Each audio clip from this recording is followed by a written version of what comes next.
Well, hello. Oh, good. I can see it's recording. All right. Welcome to another session of Reading 2. Today is Thursday. It's 2 p.m. Well, it's actually a couple minutes before that, but I was setting up my hotspot in my little laptop because I want to be able to do this remotely. Normally, I would be in my home, but through this miracle of technology, as long as there's a cell phone tower nearby, which there is, I'm able to basically teach this anywhere I'm able to. So the rationale for me teaching this particular session, many miles from my house, well, not that far, it's only about 10 miles. I'm on the shores of a private club. Well, actually, this pond belongs to a rod and gun club that I am a member to. And reason I'm doing this here is because in the story Brian's Return, he does a little bit of fishing. And I did mention that I would do a short video on fishing. So I figure I can combine this. This might go into a couple of hours, right? Now, when we think of fishing, a lot of times we think of getting your fishing, well, obviously I have my fishing license, right? Even though this is a private club, I believe it might be exempt because of that. But, I do have my fishing license. A lot of times when we think of fishing, we also think of all kinds of equipment, your fishing rod, fishing reel, monofilament line or braided line, all kinds of things to that really the whole industry, a multi-million-dollar industry grew up around so that people could enjoy fishing, all right?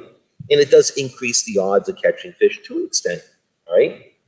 Well, Brian, remember, he kind of had a little bit of a disdain towards the TV shows for hunting and fishing.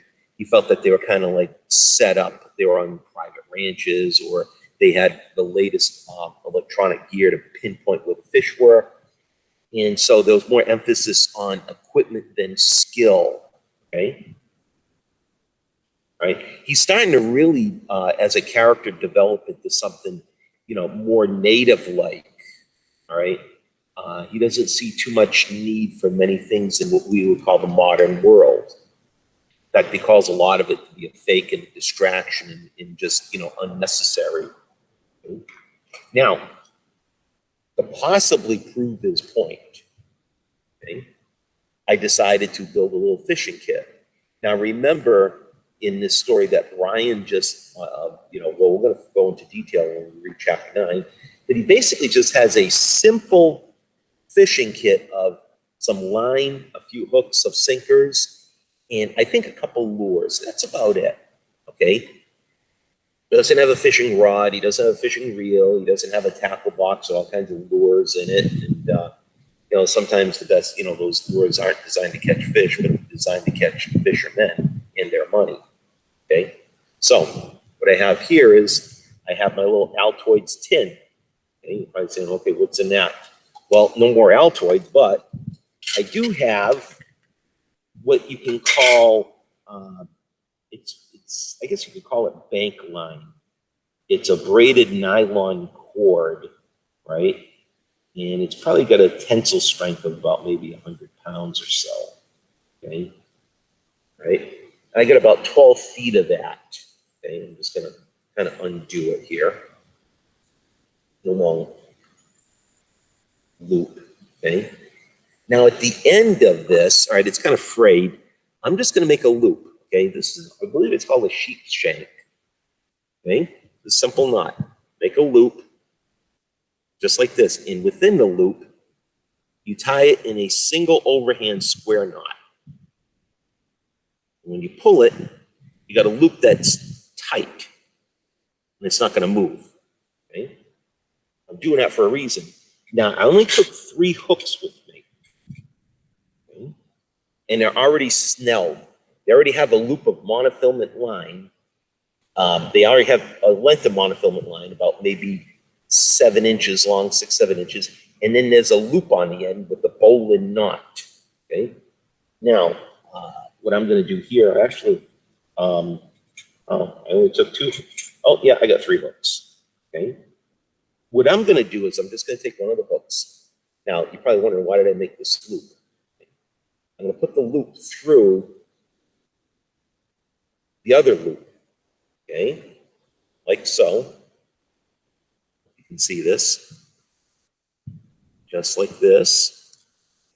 And I take the hook, put it through the heavier line, pull it, and now I got a secure loop.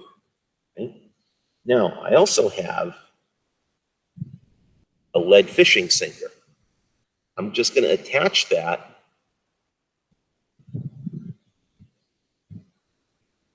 to the line and squeeze it tight. I can finger squeeze it. So this is what I have. Now, the other day, I found some bamboo. Now, bamboo doesn't normally grow in the New England area, right? So this is from somebody planting it. So if you're lost in the wilds and you find bamboo, chances are you're not too far away from people because it's been planted. But in the southeastern United States, there are extensive patches of what are called river cane. It's like a native bamboo for the United States. Okay. Now, what I'm going to do is I'm just going to tie a simple loop. I'm going to wrap this around like 3, 4 times. Okay.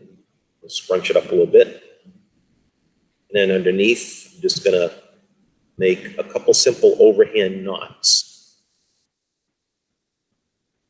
There's 1. There's 2. That's all we need. Okay, nice, simple. Now, I noticed that this bamboo is actually kind of brittle.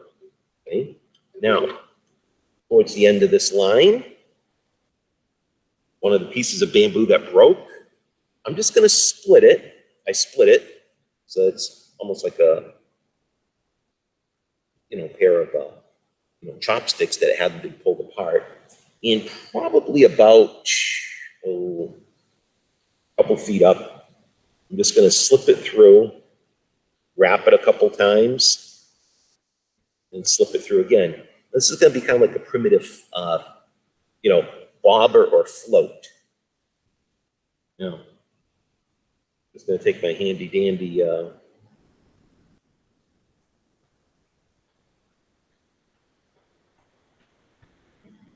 there we are. I love these Leatherman tools. They're awesome as far as like something for survival because there are a lot of little things you can do with it. There's an overemphasis on having like a gigantic, Bowie style knife. There's a reason for it. And there's really not a need for it in the wilderness. Believe it or not, contrary to what some people believe, something 4 to 6 inches is plenty. And believe it or not, I almost would rather have a one of these knives here, like one of these multi-tools, because like as a file, as a little saw, it's a very versatile tool. You can make a lot of things. And that's the thing about living in the wild. You kind of have to make the things you need. Now, I did dig around here and I did find some worms. Okay.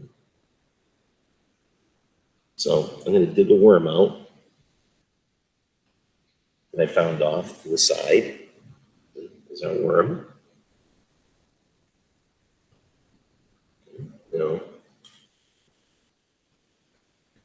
The thing about fishing, especially if you use live bait, my dad always taught me this, you have to hide the hook. So you grab your worm and just, pierce it. I know you're not too happy, but, oh well, your purpose is to be fish bait. Okay. So I'm going to skewer the worm with this. I want to put this in all the way through so that none of the hook is showing, or at least a minimal amount, okay? So we have our hook, we have our worm on the hook. Now, again, this is just simple fishing, and maybe some of you guys have already done this in the past, okay? I'm just going to manually throw this out into this pond, and it's a very shallow pond, okay? As soon as I'm done with this, I'm gonna pan the camera so that you can get a better idea of what's out there.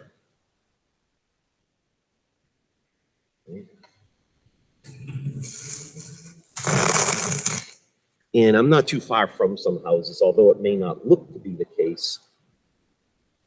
Oh, and sure enough. Okay.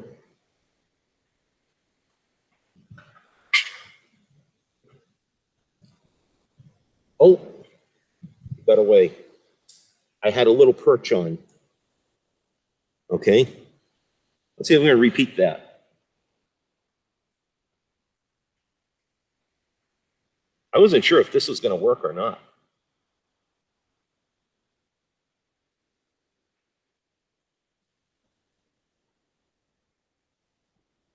Hey, worm, get back out there.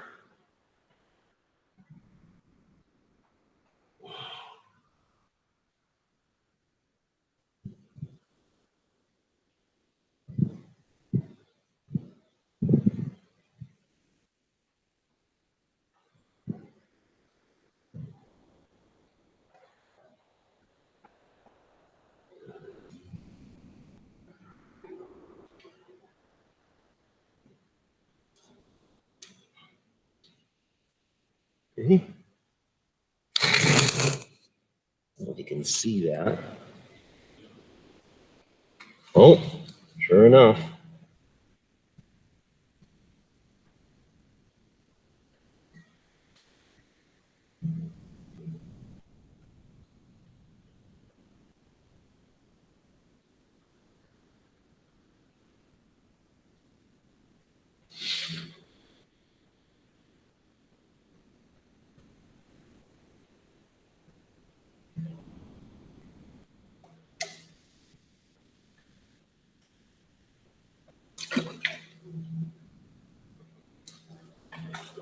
Oh, little sucker popped off the hook again. You know what it is? I'm lazy. I'm sitting down.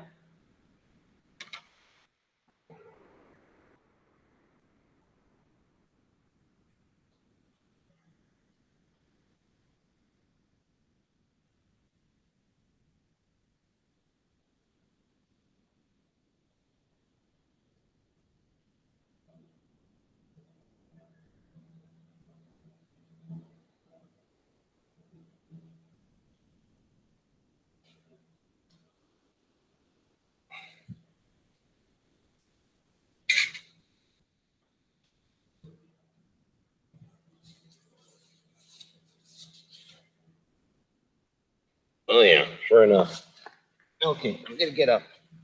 I can't pan the camera too well, but I do have a fish that's.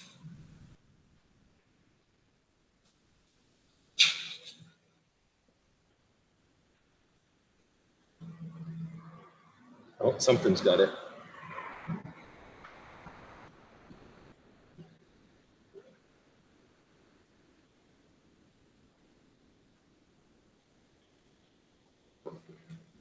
Oh, looks like a tiny bass. Try this.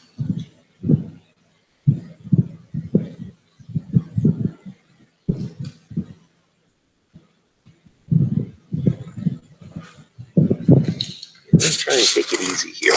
I don't want to somehow have my laptop end up in the pond.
Oh, whatever it is, it's very small. I'm just going to do this. I'm going to put my homemade fish rod here and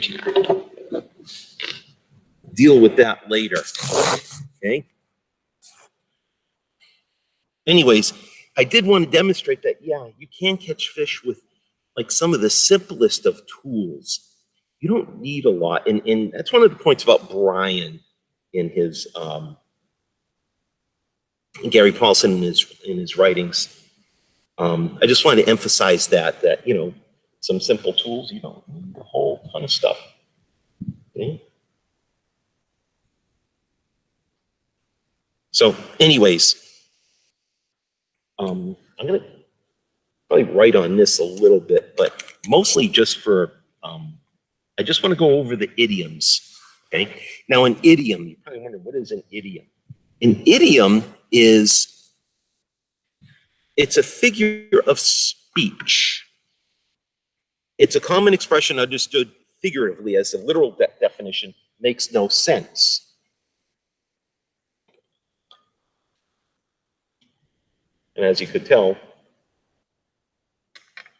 all right, as an example, I'm sure some of you guys have heard of the idiom, cat got your tongue.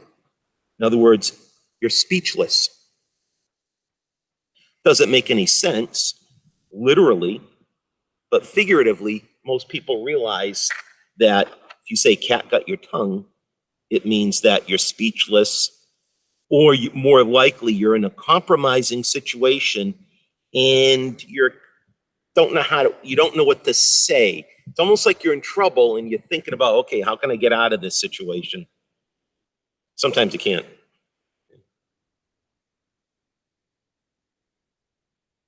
So anyways,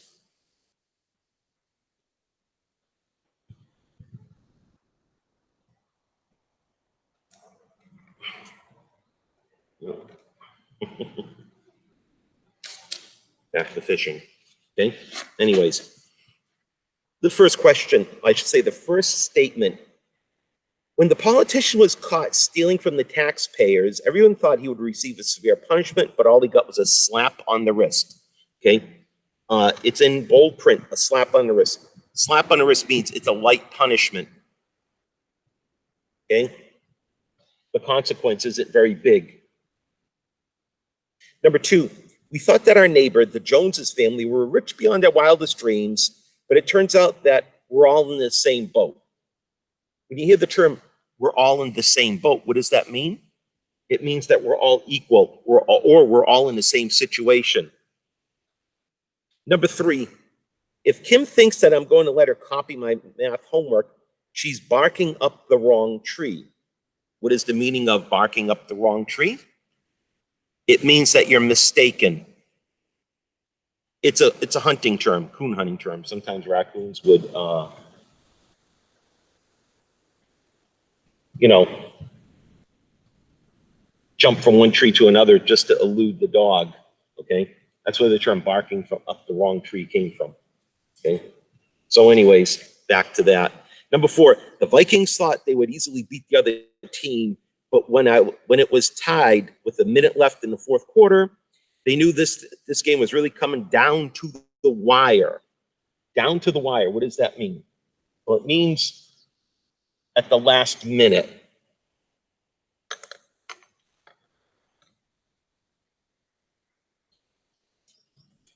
There's some vicious fish out here. Tore up that worm. Anyways, we'll see, kind of play around with that a little bit more. Number 5. I thought Janet would be a good worker, but it turns out she can't cut the mustard. Can't cut the mustard, okay? It basically means you can't do the job or you're unable to meet a certain standard. Number 6, Tom wanted to get down to brass tacks, but the lawyer kept chatting about the weather. What is the meaning of getting down to brass tacks? It means getting to the main point.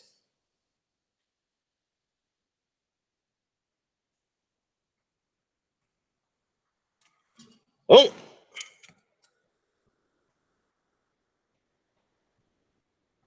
I told you it'd work.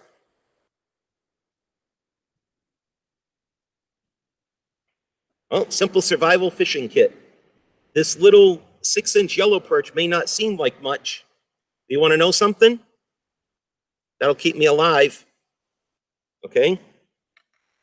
Just to show you now, here's the thing about yellow perch. Okay? They got spines.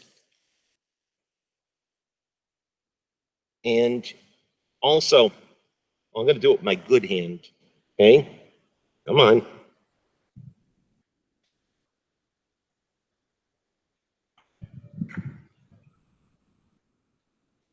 There. Son of a bitch. Oh, sorry. I got a big bee of some kind around me. There. Thank you. I shouldn't have sworn. That's very unprofessional.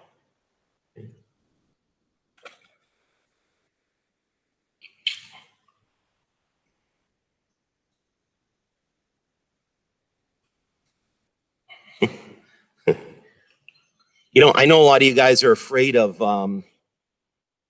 dragonflies, but they're your best friend.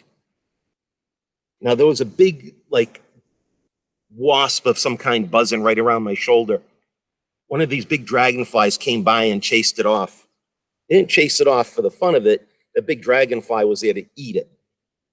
I know some of you guys are afraid of dragonflies. You think they're going to, there's all these wives' tales. Oh, they're going to get up in your hair and all this other stuff. That's a bunch of nonsense. And I apologize for swearing a little bit. So I thought I was about to get stung. But thankfully, my friend, the dragonfly, stepped in and took care of the matter. Okay? So, anyways, back to idioms. Right? I'm not going to fish right now because it's going to be a little too distracting, but I wanted to demonstrate how this thing actually worked. Okay? That again, you don't need a lot to, just a couple of hooks and some line, and you can create a simple survival fishing kit. And you could, in the right location, feed yourself. I just demonstrated it, that little yellow perch. Okay. So anyways, let's move on. Okay.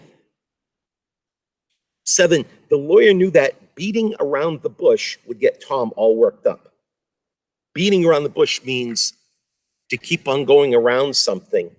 In other words, it's aggravating and it's not coming to the point.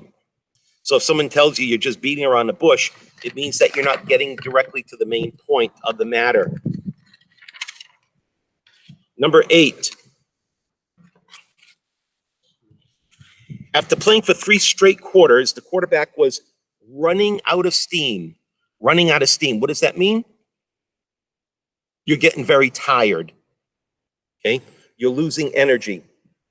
9. Don't get so worked up, buddy. She's only pulling your leg. What does it mean to pull someone's leg? Well, it's a term meaning that they're joking or teasing or tricking you. Okay. Number 10, Jane decided she would go out on a limb and ask Brian to the spring fling dance. Go out on a limb. In bold print, it means to take a chance. Okay. Number 11, Jimbo was too tired to finish the assignment, so he decided to hit the hay. What does it mean to hit the hay? Well, it means to go to bed. Back in the old days, people made their own mattresses out of hay. You'd fluff it up and put it in a big bag. And if you didn't make it right, well, you had to lay in it. That's another idiom, you know. You made your bed, now you have to lay in it. But also, and that one there, just for your information, when someone says, you made your bed, now you got to lay in it, it means that whatever you did, you now have to suffer the consequences of your actions. Okay. Number 12. Thank you.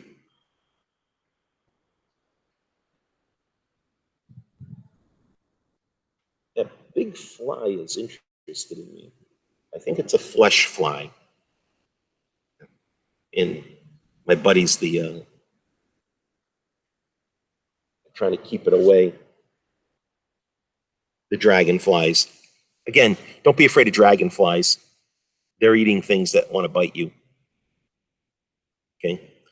Learn to live with nature, not always against it. Okay. So, okay, number 12.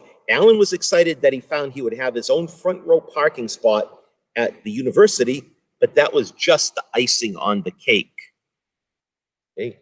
What does it mean, just the icing on the cake? Well, it means it's something extra special. It means that there's more to come. Number 13, ever since Amy's uncle bought the farm, she's been faced with the difficult decision of dividing the inheritance amongst the family. Okay, here's a context clue. Amy's in charge of the family finances, and she's in charge of an inheritance amongst the family. So what happened to her uncle? Bought the farm, he died. It's another term for bought the farm. It means somebody died. 14, working at Burger King was at first overwhelming to Kyle, but now he knows the ropes.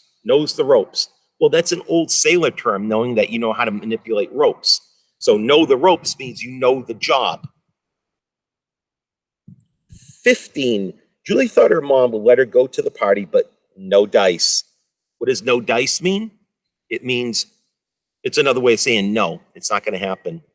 So if somebody says, are we going to get any less work when we return to center? Sorry, no dice. Okay, so those are idioms. And idioms are especially important because it's part of figurative language, and it's also part of our culture. Every culture has its own little sayings that, are really common knowledge, but to an outsider, it may not necessarily be the case. So I'm hoping that for the next week's lesson, when we kind of wrap up Brian, we got like another week and a half, and then we'll go on to another novel. And then after that, not sure what we're going to do as far as novels are concerned. Okay. So, chapter 9. Okay. And in the assignment, I already stated that in chapter 9, I'm a bit of a gearhead. All right. I'm always, if I go to a sporting goods store or something, I'm always like poking around in gear. I got a ton of gear at the house. A lot of stuff I don't necessarily need. And thinking about just that fish I caught with just a simple homemade line, okay, just a simple piece of bank twine, a snelled hook, a worm I found, and a piece of bamboo. I caught that 6-inch yellow perch like nothing. Now I let it feed a little bit so I could set the hook. All right, and I knew there were smaller fish that were just pulling it around. Okay. Thank you, Dragonfly. You're doing a good job keeping the things that want to bite and suck my blood away from me. Okay. So again, learn to live with nature, guys. I know it's sometimes hard because a lot of times we're taught not to. Now,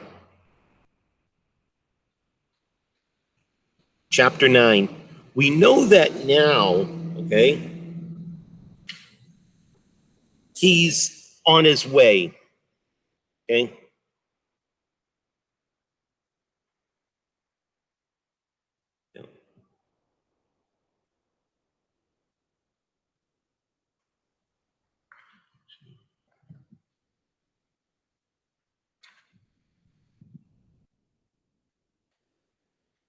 Actually, you got to cover chapter 8. That's the thing.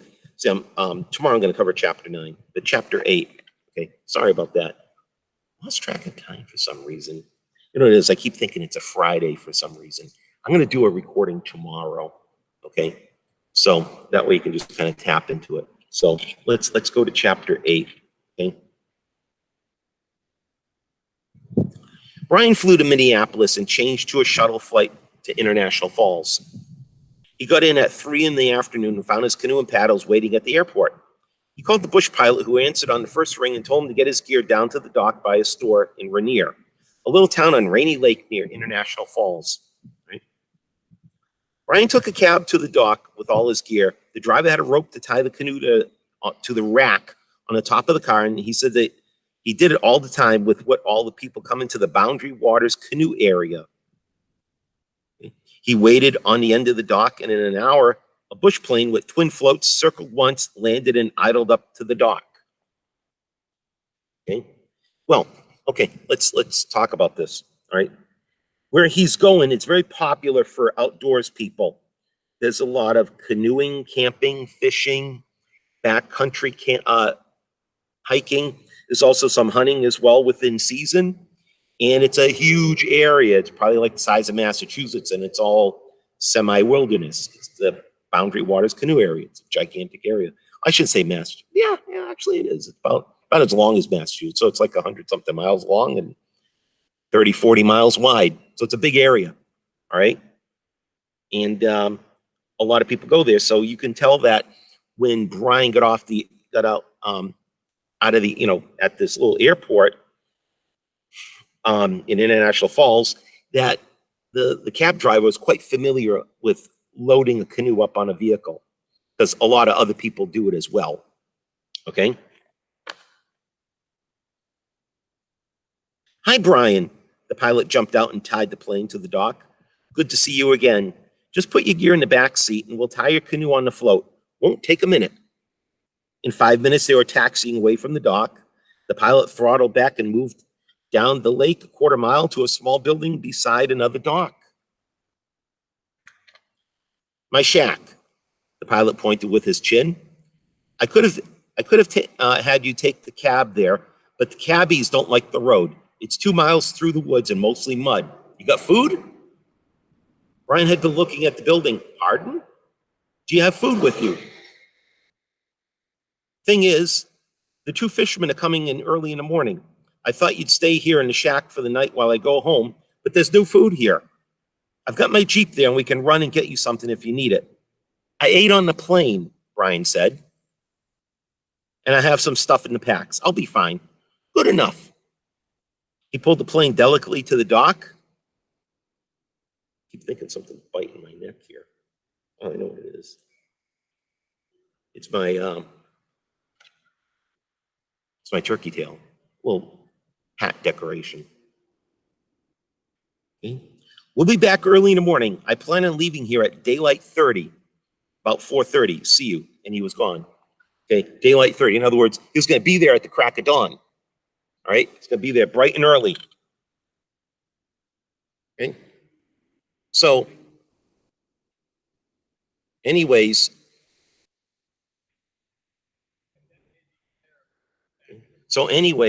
one of the things that he's doing is,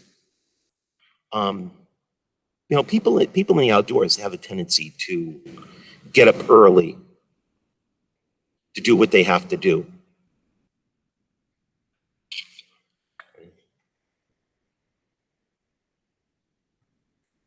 So he has to be ready. How many of you guys are going to be ready? And I mean, ready to move, ready to go at 4:30 a.m. Okay, think about it. That's the world of the outdoors. Okay. Brian stood alone on the dock and looked at the shore. It was not woods, not yet. Here and there were cabins and docks with boats next to them. But there were thick trees and bird sounds and green. Lord, he'd forgotten how thickly green the northern forest is in the summer. And he let the sounds and the lack of noise settle over him like a blanket. He stood there for perhaps 5 minutes, relaxing. It was coming into evening. He purposely had not brought a watch or a clock. They did not fit where he would be, and he had been only partially honest with the pilot. He had eaten on the plane, a tiny sandwich and some peanuts and a Coke. But he didn't have any food with him. Instead, he had the ability to get food.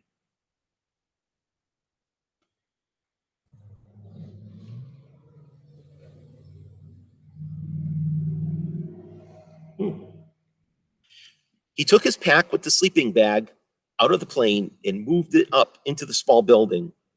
It was unlocked, and inside it was full of old engine parts and fishing gear. There was a couch in one corner, and he thought of sleeping on it, but the sky didn't look like rain, and the stink from the paint cans in the corner convinced him. He would sleep away from the shack.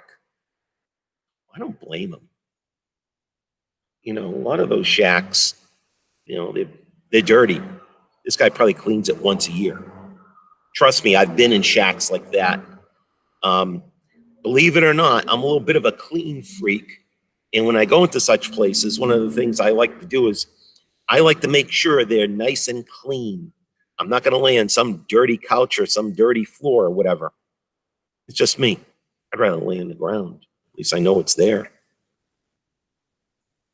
In one pocket of the pack, he had rolls of fishing line, small sinkers, and a plastic container of hooks.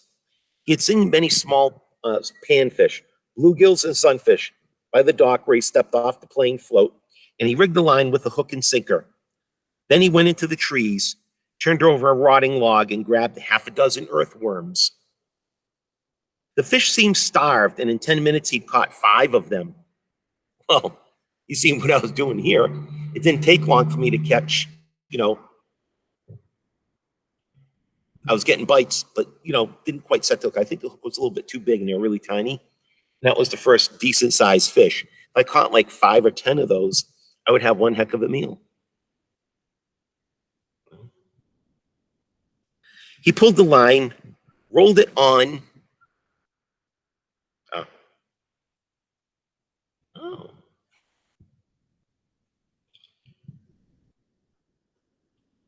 Good. My friends, the dragonflies did their job. They grabbed one of those biting flies and now it's getting eaten. Okay. He pulled the line, rolled it on a stick, and put it back in his pack. Then he cleaned the fit.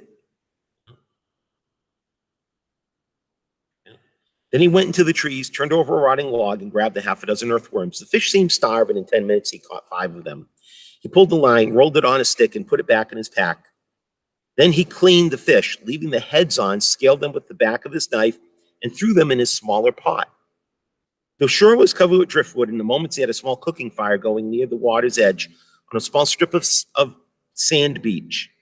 He added lake water to the pot, slapped the lid on, and put it directly into the flames.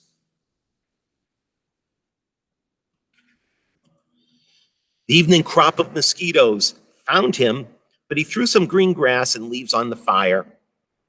The smoke drove them away. He sat and watched the evening sun disappear over the lake to his left and thought how truly and honestly right it felt. So he's really feeling at home now. He's feeling like he's, you know, ever since being in that wilderness setting, it's just, he's never been the same, right? Think about it. You know, the last sentence, honestly, right it felt.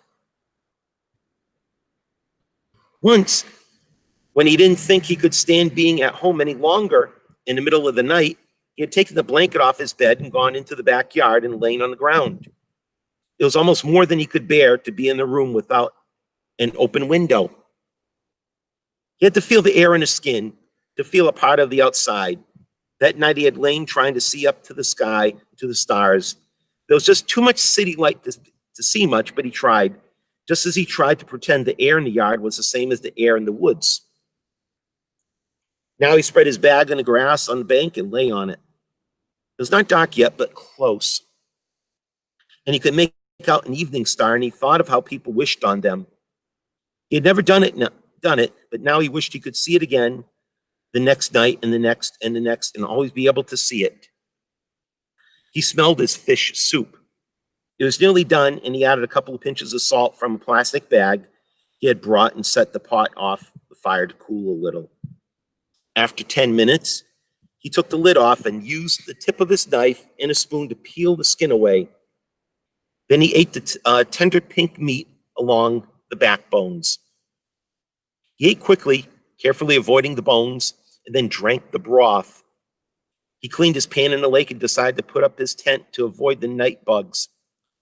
He brought a small two-man tent. He thought of going without one at first, but the tent was very light. It had screened openings, and the insects, whether he loved the woods or not, were awful.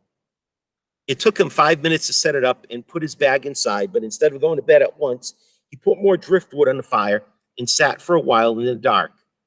He was close now. Not quite there, but very close. Tomorrow the plane would take him northeast. He smiled. He unzipped the tent and crawled inside and lay on the top of the bag. For the first time in months, he was sound asleep within 5 minutes. So that was chapter 8. Okay.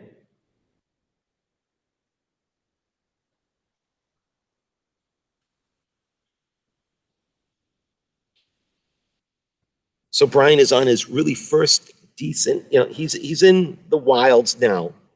Not really the true wilderness per se, but very, very close to it. Because after that, and he didn't tell mom or dad about this, he's going to have to travel at least 100 miles by canoe to get where that native family, the Smallhorns, are located on Williams Lake, where they have their fish camp.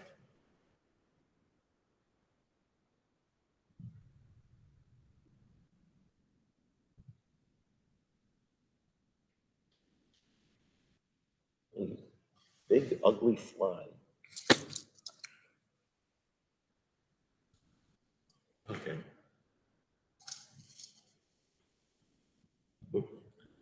And me about nature.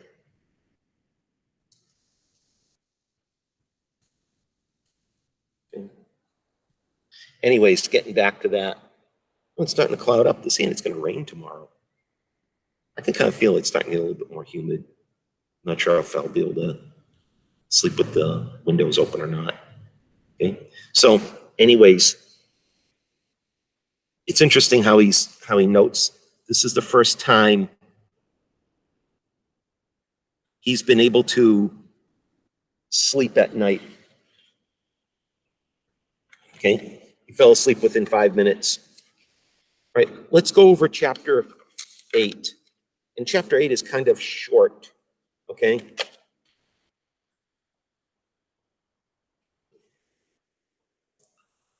The cab driver seemed to be familiar with the way to load a canoe on the roof of the cab. What does that tell you about the area? Well, they get a lot of canoeists. So canoeing is very popular. And if you're going to have a business such as being a cab driver, you probably had best know how to load and unload a canoe off of a vehicle. And it's a touristy area. There's not much else to make a living off of. Tourism is the biggest industry in that part of the world. It's beautiful, but unless you have some kind of product that's, we'll call it tourist base, it's going to be hard to make a living unless you work for some form of government, whether it's state, local, or federal, and you have some kind of tourist-based business or something along that line. It's going to be very, very hard to make a living. Okay. So this cab driver, he drives people back and forth all the time with their canoes and camping gear. So that tells you that canoeing and things of that nature are very popular. Number 2, Brian did not take a clock or a watch. Why? Would you take one if you were in Brian's situation? What about a cell phone? Well, Brian didn't take a watch or a clock because he felt it wouldn't be necessary. You know, I know that it's now 2:47, coming up to the, in another 2 hours, it's going to be what they call COB, close of business day. So in that time, I'm going to drive home and send some paperwork to Mrs. Hazard, and then I'm officially done with the day. And then tomorrow, I've got some things to do, and then we have a meeting. All right. So I have to follow a clock, so to speak. But in the wilds, you're following the rhythm of nature. Now, let's say I didn't have to do that today. Well, I know, let's see, 1, 2, 3, 4, 5, 6, 7. Yeah, about 7 hours from now, I'm using my hand as a tool of measurement. Because one hand width, if you put it up to the sun and then drop it to the horizon, each, you know, if you measure how many hands between the horizon and the sun, that's roughly how many hours of daylight you have left. So I know I have about, 7 hours of sunlight left to do whatever I need to do, right? So if this was a wild situation, I would probably do some more fishing. Okay, fighting flying. Get another one. Just waiting for them to do their stuff. Okay. So anyways, getting back to that point, Brian, he's in a situation where you don't need a watch. What do you need a watch for? You go by the clock of nature. You get up in the morning. You go to bed when you get up when it's light, and then you go to bed when it's dark. It's like a natural rhythm. Okay? Now, would you take one if you were in Brian's situation? See, I probably would, because in that situation, it would be a vacation to me. And I would need to know what time to kind of make my way back. Okay? Now, if I won Powerball, I wouldn't care. Might be a long time before I come back. But that's not the case. Now, what about a cell phone? Okay. I got a new one here. I bought an OtterBox for it so I can protect it, not worry. I was got a screen protector on the front of it here. Don't have to worry about any kind of damage. Not saying it won't get damaged, but you never know. And it's actually kind of neat, okay? But for this to work, I need a cell tower nearby. Okay? Without cell towers, this thing's useless. Okay? Plus also, when I go home, I'll shut it off and let it recharge. But what about recharging, out in the wilds? Yeah, there are ways of doing it. You can take an extra battery pack. In fact, there's some companies that make solar chargers. You can do that. But for the most part, where he's going, cell phone will be useless because there's no cell phone towers. Without it, there's no way for the signal to get out or in to your cell phone. Number 3, Brian told a little lie of sorts to the pilot about having food. The pilot was concerned about the young man. Young boys are hungry. How did Brian resolve the food situation while at the pilot's shack? Well, he went and caught some fish, just like I did. Okay.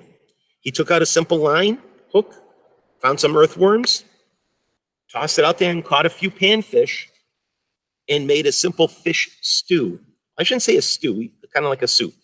Technically, and if Mr. Diamandes is watching, he would admonish me for calling it a stew, because a stew, if I'm not mistaken, always has to have some kind of starch in it, like a potato. Well, this didn't have any potato in it, so therefore it's not a stew. Mr. D, you watching? Correct me if I'm wrong, please. Okay?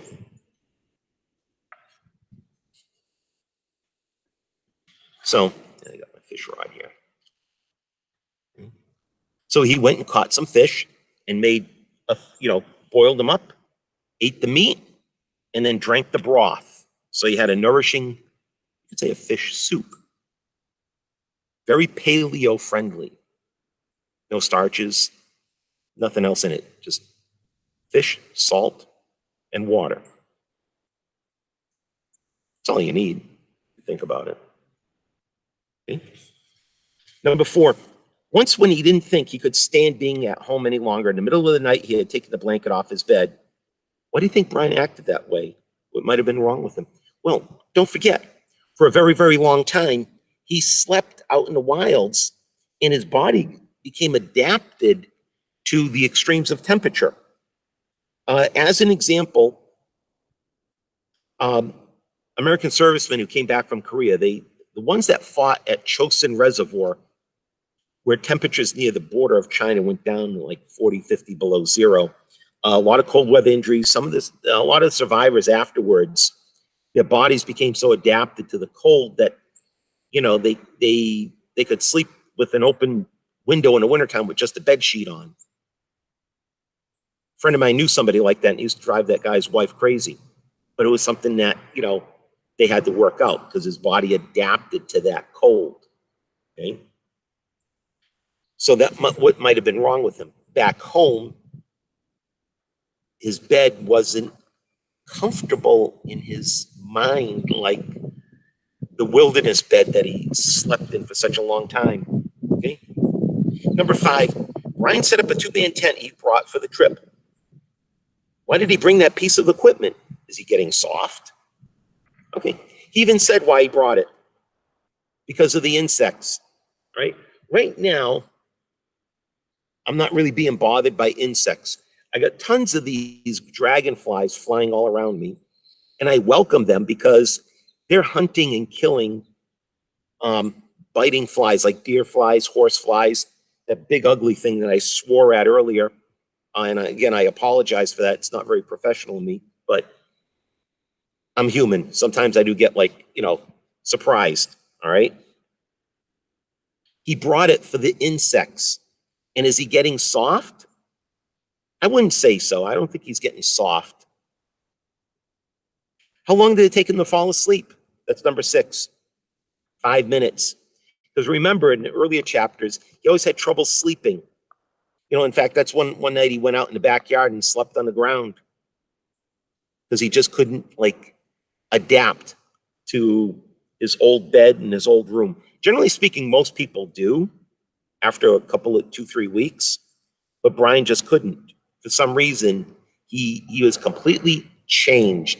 There was a metamorphosis, just like a caterpillar pupates and then becomes a moth or a butterfly. Brian metamorphosized into something different. And then now, for fully understanding, okay, the exit ticket.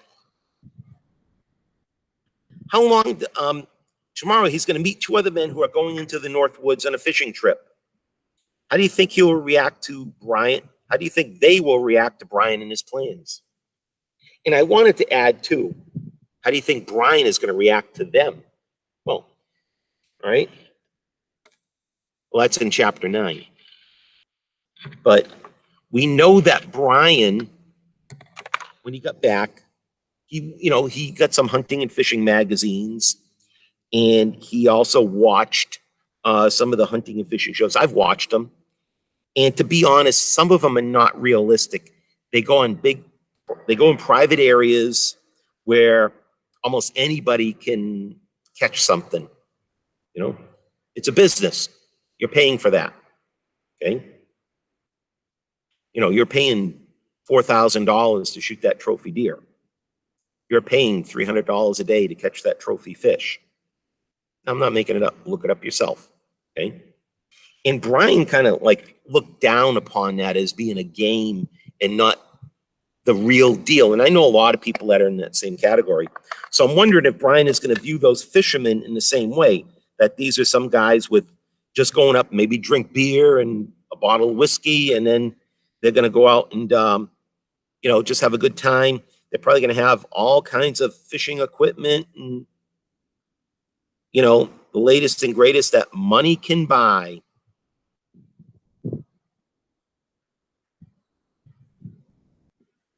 Well, here's Brian catching the food that he needs with nothing more than a hook, line, and patience.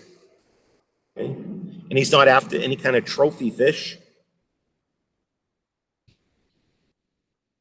He's after something to eat.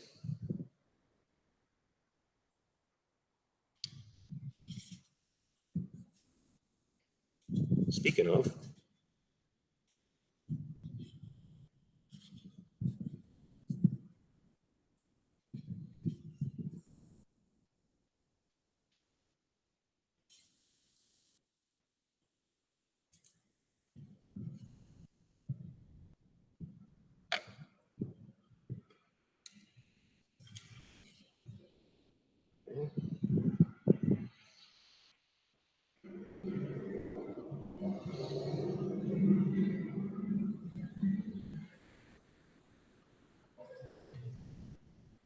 let's see what we can catch.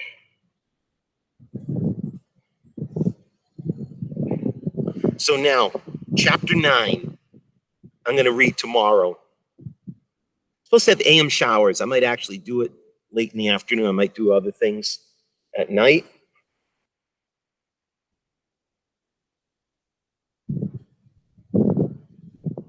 We'll see. So,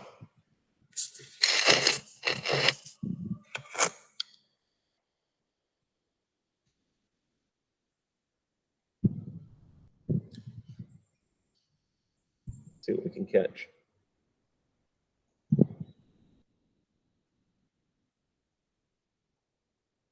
Because tomorrow's, with chapter 9, oh, I see the float being pulled. Something's nibbling at it. Because tomorrow with chapter 9, Brian is going to be on his first leg of his true journey back to the wilds. And there's going to be a lot of, self-discovery. Okay. Now, I'm going to stop recording, but I'm still going to be here. Unless, you know what? I'm going to keep the recording portion on, and let's see what we can catch. Okay? I got a limited data, so it should be okay.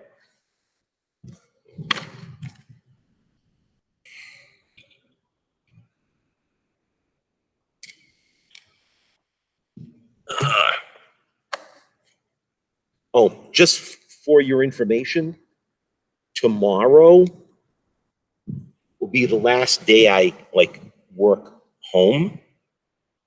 We're going to be going back on center Monday. Staff, I should say, not students. That I'm not sure when it's going to happen.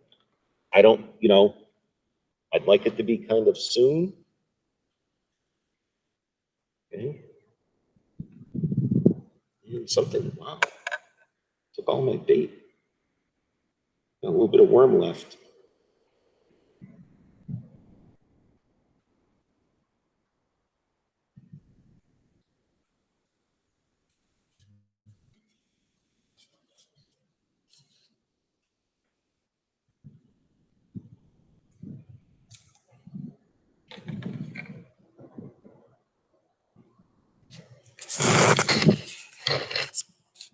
There. Simple survival fishing.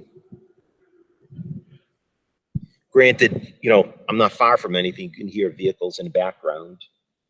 In fact, there's a blue vehicle on the other side of the pond because there's a road over there. And we're going to see what we can catch. Okay. So again, tomorrow, we're going to cover chapter 9. And to do now, we're going to cover worksheet number 2 on idioms. And then next week, we're going to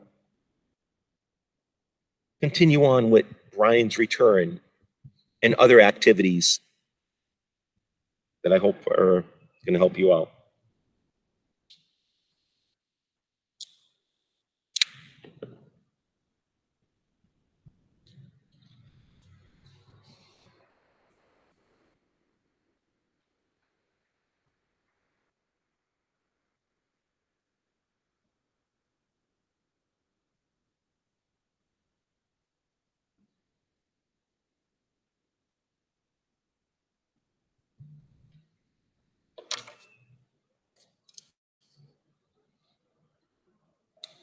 It's a little too close to the surface of the water.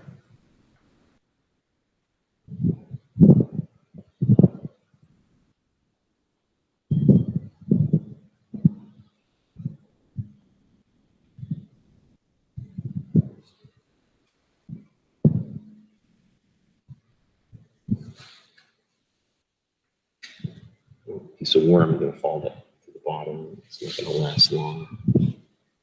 Okay. Somebody's got a rooster I can hear.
Oh.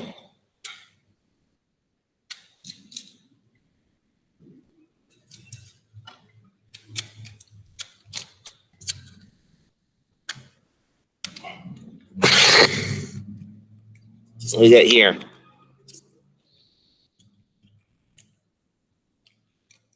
Pumpkin seed. It's a type of sunfish. It's called pumpkin seed because it's got all these little splotches on it. All right.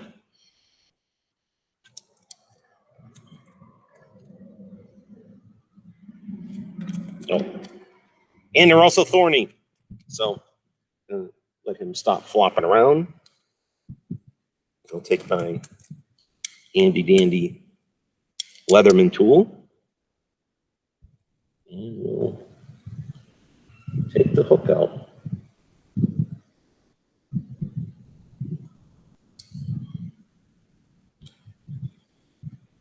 Anybody else trying to help you out here?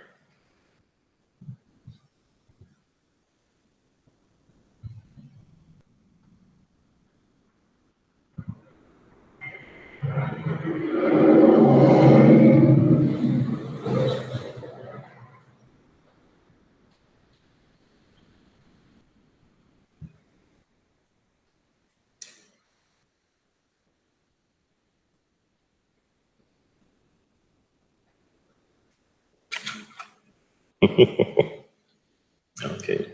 Well, it's after 3. I'm going to stop recording. Okay. But at least I showed you how, again, with a simple kit that can fit in an Altoids tin, how you can, survival fish. And, you never know when you might be in a situation where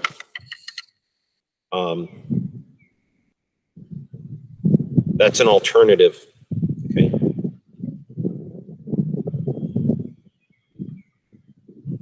Not necessarily survival per se, but, how can I say this? You might be really down and out, no job.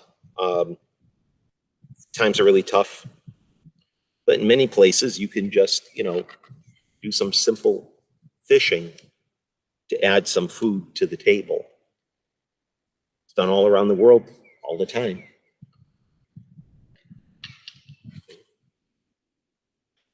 Nothing wrong with it. Just going to wrap this all up. And we'll end our session for today.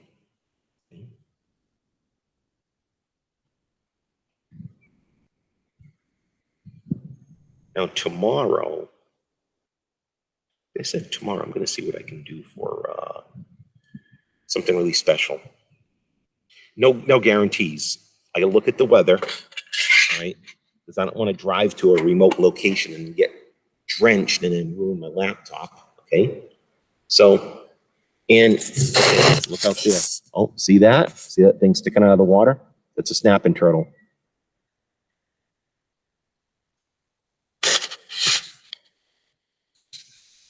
Oh, and he just went under. I saw it in the back sticking up out of the water. Now that's something. There's a lot of meat in that thing. But that's neither here nor there. If I need to set some lines up for snapping turtles. Okay. So anyways, again, I want you guys to stay safe. I'm going to have a recorded session for tomorrow. I might have like 2 of them because I'm no promises. I'm going to see what I can do as far as something that's a little more exotic. Okay. Weather depending. All right. So I was going to go to another place, yesterday, and it turned out like the western part of the state got hit with some really bad storms and even a small tornado. I really don't need to deal with that in my life right now. Okay. So I'm going to stop recording. And what I want you guys to do, I want you guys to stay safe. And, we'll be back on center soon enough. And hopefully things will return back to what we call normalcy.